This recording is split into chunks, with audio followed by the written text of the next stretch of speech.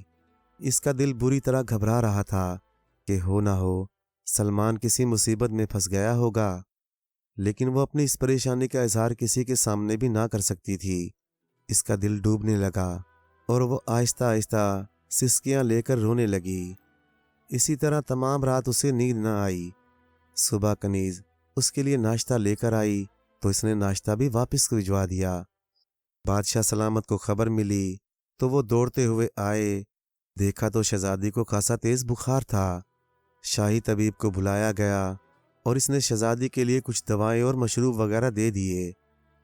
وزیر زادی ماں پارا کو شہزادی کی علالت کی خبر ملی تو وہ بھی آن موجود ہوئی۔ شام تک شہزادی کی بیماری میں کوئی افاقہ نہ ہوا۔ آخر بتائیں تو صحیح، آپ کو ایک دم کیا ہو گیا ہے؟ کل تک تو آپ بالکل ٹھیک تھیں، ماں پارا نے کہا۔ لیکن شہزادی خاموش رہی۔ میری پیاری شہزادی، میری دوست، میری بہنا، آخر مجھے تو بتاؤ، ہم بچپن سے کتنے اچھے دوست ہیں۔ شاید آپ کل کی بات سے ناراض ہیں۔ اب ناراضگی ختم کریں۔ آپ جس کو بھی پسند کریں گی میں آپ کا ساتھ دوں گی۔ ماں پارا نے شہزادی کو مناتے ہوئے کہا، تم صرف مجھے ٹھیک کرنے کے لیے دلاسا دے رہی ہو۔ جب میں تندرست ہو جاؤں گی تو تم اپنی بات سے مکر جاؤ گی۔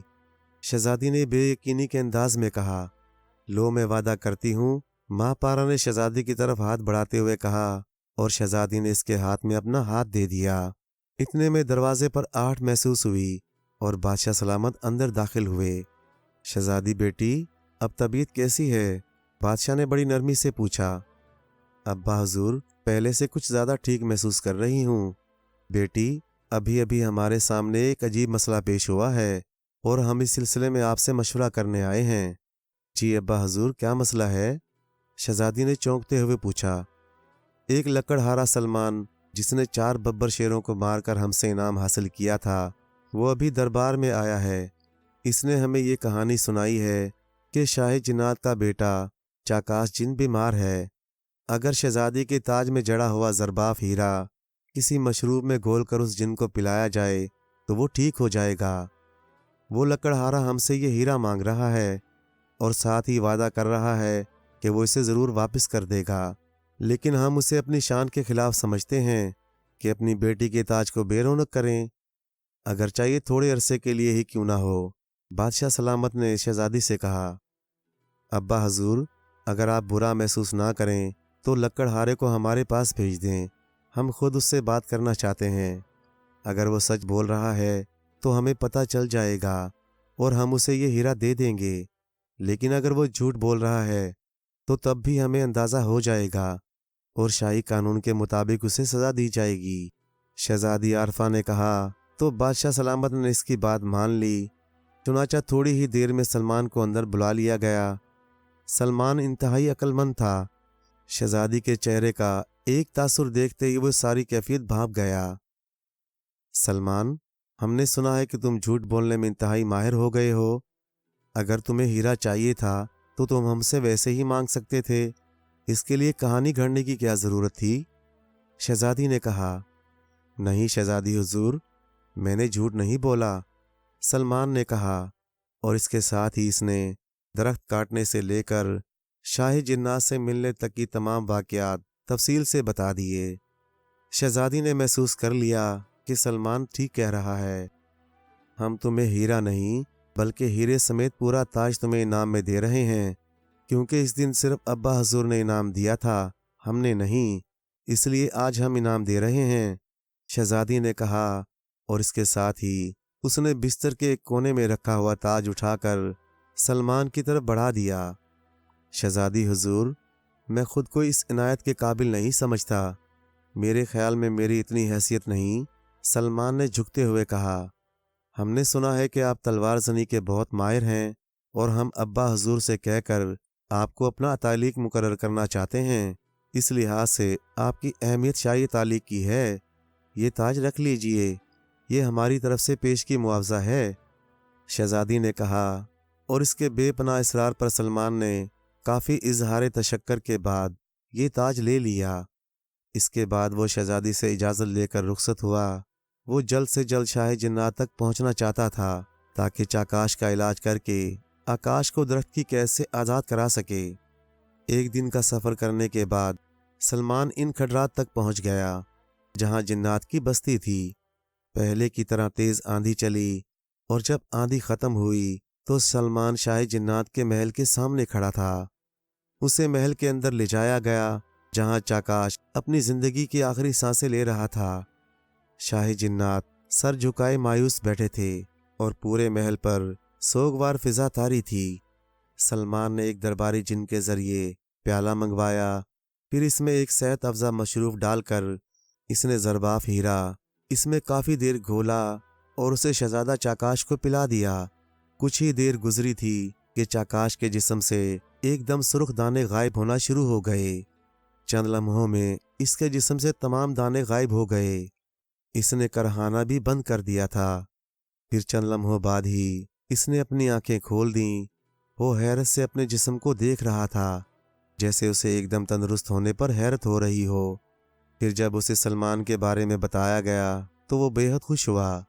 پورے محل میں جشن کا اہتمام کیا گیا اور شاہ جنات اور چاکاش نے اسے اس خوشی میں ہیرے جواہرات کا بہت بڑا خزانہ دے دیا۔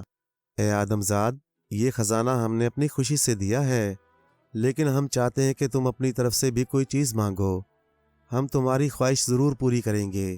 شاہ جنات نے کہا، حضور، مجھے کسی چیز کا لالچ نہیں، میں صرف اتنی درخواست کروں گا کہ آپ نے اپنی بستی کے ایک جن آکاش کو جو درخت قید کی سزا دی ہے، آپ اسے معاف کر دیں اور اسے اس قید سے نجات دلا دیں۔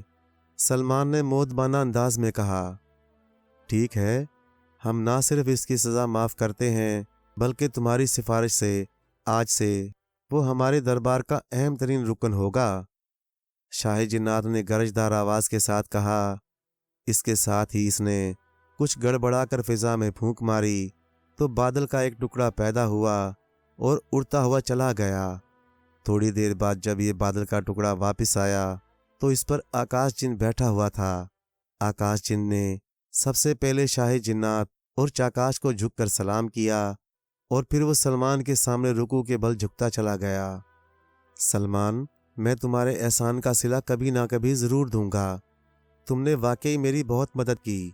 آکاش جن نے اس کے سامنے شکر بھرے انداز میں کہا اور پھر شاہ جنات سے اجازت لے کر وہ اسے اس کے گھر تک چھوڑنے کے لیے آیا۔ اس نے سلمان کو اپنی پشت پر سوار کر رکھا تھا، جبکہ وہ خزانہ بھی اس کے ساتھ تھا جو اسے شاہ جنات اور چاکاش نے انعام کے طور پر دیا تھا۔ آکاش جن نے اسے اس کے گھر کے باہر اتار دیا۔ سلمان، میں تمہیں ایک انگوٹھی دیتا ہوں۔ یہ انتہائی قیمتی انگوٹھی ہے۔ یہ میرے دادا نے مجھے دی تھی۔ اس کی خاصیت یہ ہے کہ جب کبھی تم کسی مہم پر جانا چاہو تو اپنی آنکھیں بند کر کے اس انگوٹھی کو حکم دے دینا، یہ تمہیں وہاں پہنچا دے گی۔ اس کے علاوہ جب کسی مشکل میں گرفتار ہو جاؤ تو اس انگوٹھی کو کسی چیز پر رگڑ دینا، مجھے فوراً خبر مل جائے گی اور میں وہاں پہنچ جاؤں گا۔